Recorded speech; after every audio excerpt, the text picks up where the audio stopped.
So good morning, you guys. This is officially the Fireside Chat, first one that we're kicking off. Aurea Rivera. And why don't you tell everyone who you are, what you do?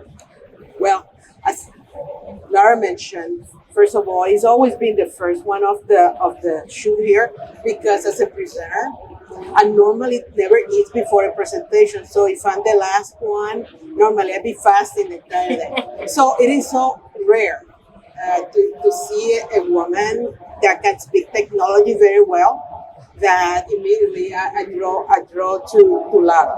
So yes, Aurea Rivera, I'm coming from Dayton, Ohio, the birthplace of aviation, even though some of the folks in North Carolina will differ on that one. And I come with 30 some years of experience working in support of the military on the intelligence community side. And I have worked data and remote sensing for as long as I remember as an engineer type. I believe that many of the principles that we apply in support of military operations could be very much applied to the agronomic operation.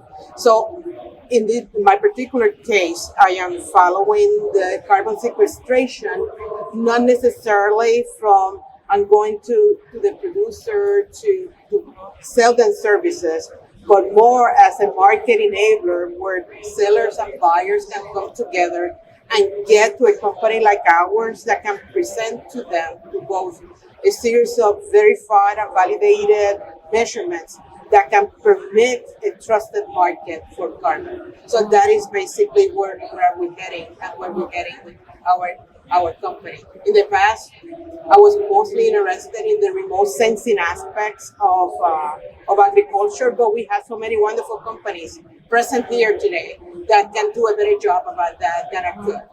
But on the carbon side, there's a measurement and there's a signature associated with that, and I had looked at those forever. So I understand how the market basically works, and I believe that we're going to be able to present to the market a set of rules that will permit the agriculture community to have trust and confidence that the measurements not only would be the actual measurements, but they're going to meet what is the three criteria for a trusted measurement. Audience participation. What are the three criteria? Additionality. What is the addition to the carbon sequestration based on a baseline that does not exist today? So the second one will be permanence.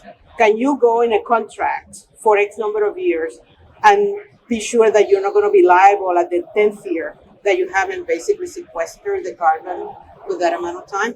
And then the most difficult one is leakage. But basically leakage is, any economist in the group, is an externality. It's an externality. So what is the practices that you engage in? What is the effect of those practices in other farming communities down the road? That is in reality what leakage is. And what is the influence of their own practices into your ability to sequester carbon? So the measurements that we're proposing will have to meet that criteria in order for them to be trusted, in order for you to take your measurements and basically provide the avenue for you to sell them elsewhere. So you're not tied to one particular provider. So in the nutshell, that's what we do. And if I don't give a big shout out to, I won with this concept a business plan competition in Dayton. So Sinclair College, that's going to be providing the UAS for our trials, is part of this conversation, along with the entrepreneurial center. They're going to give us the money so we can file all kinds of patents and be in business properly. Excellent. So when we were talking a few minutes ago, I was mentioning that I was in the early riser session with Jeremy from App Gateway, and we were talking about you can have the best technology in the world, all the business case around you, the value prop. But if the end user or the potential end user doesn't have confidence in it or doesn't want to do it, doesn't have to do it, how do you convert that? What do you do? How do you say? How do we bring the ag space along to where they need to be? There has been evolve into the role, for example, that USDA has to play here. Because most of the data transactions occur between commercial providers and the producers. And there's always this concern that what is the motive?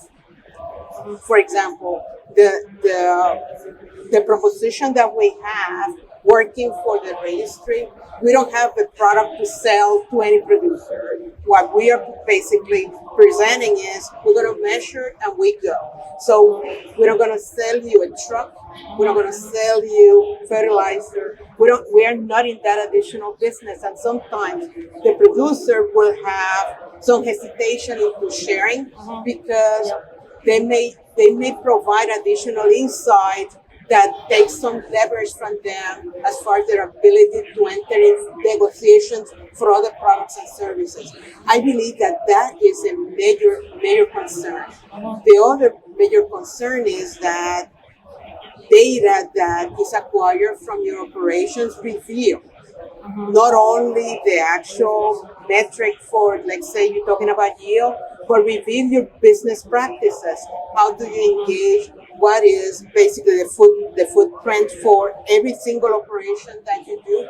And until we get a clear understanding of how that information is really protected, there's always going to be that hesitation. But again, I don't want this to sound like a commercial, but it is.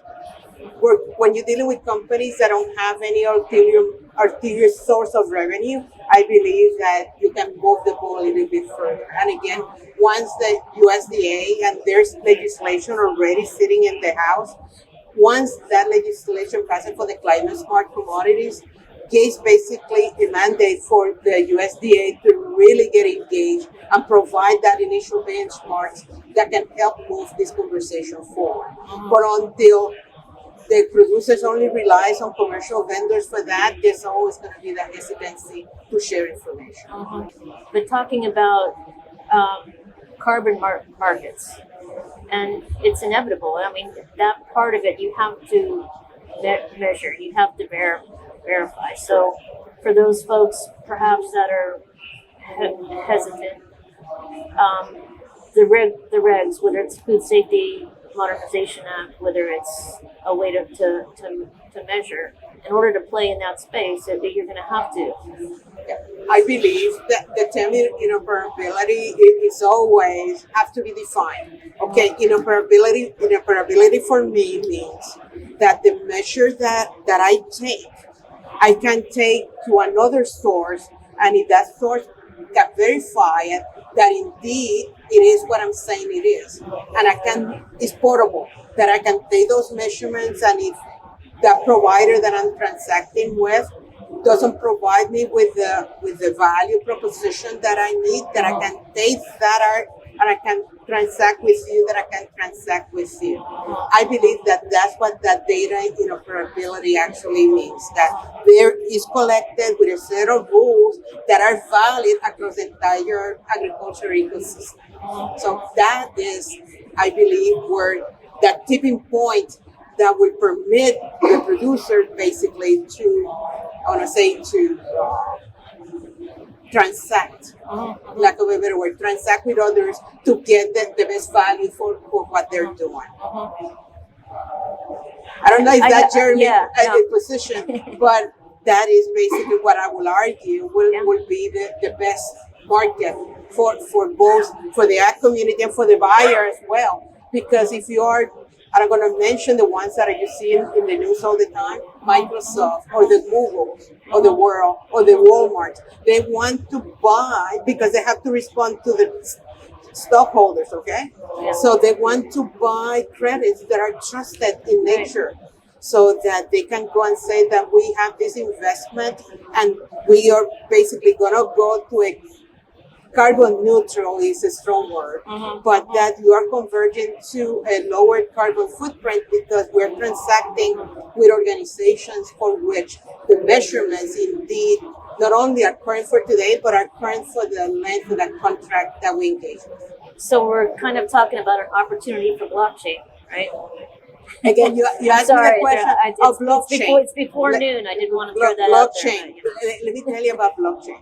Blockchain basically facilitates the market between buyers and sellers when there is not an intermediary. So that is what blockchain is. I believe though that for the market to take place in the US and around the world, you have already organizations like registries that are trusted by both the buyer and the seller. And the registry provide that initial level of engagement. Otherwise, the reason why I hesitate on the blockchain is that the engagement will be a one-to-one. And that is not economically efficient. That is not market efficient. So yes, blockchain will have a play after we have a more steady state market that the registry will help facilitate. Great. Okay. Well, Do you agree? you answered that one very well. Trying to stump the stars here. I had looked at as blockchain, and blockchain would have a place, and the blockchain has a better opportunity for the banking industry. But for agriculture at this point, I believe that there's enough trust already into the registry that, and because the rules are coming into play, that the registry will be the play that going between the two parties that going to provide that handshake and trust. Okay. Okay. Blockchain has to wait. Okay. Okay. All right. Well, we have a minute or two. Any final thoughts, last words, words of wisdom? The carbon conversation, unfortunately, has been politicized. If you can go beyond that conversation and look into the value added or what we want to do here, I believe that there is room for both communities to really come together and help each other. So for the agricultural community, for the producers, I would say work closely with conservation practices and the USDA, because I believe that they have a lot to assist here. With land grant universities, they have a role here to play as far as engaging in providing the producers what I call ground truth, as far as how the rules are evolving and what are the type of questions that they need to raise as they engage on one-to-one with commercial entities. And lastly, with to follow the technology, but this at the end of the day is not just a technology solution. It's going to involve technologies like myself, producers, and the market to come together and come up with what is the best strategy for how we're going to measure carbon and how we're going to influence the climate conversation. So with that said, Lara, thank you very much for the opportunity to have a forum. And again, I'm going to be walking around. And if you got questions for me, just pull me aside. Again, I'm not selling you anything. So that the only thing that I will ask you is, and we have coffee here. If you have water, bring water to me. But other than that, we're good. Thank you again for the opportunity. Thanks, you guys. Thank you.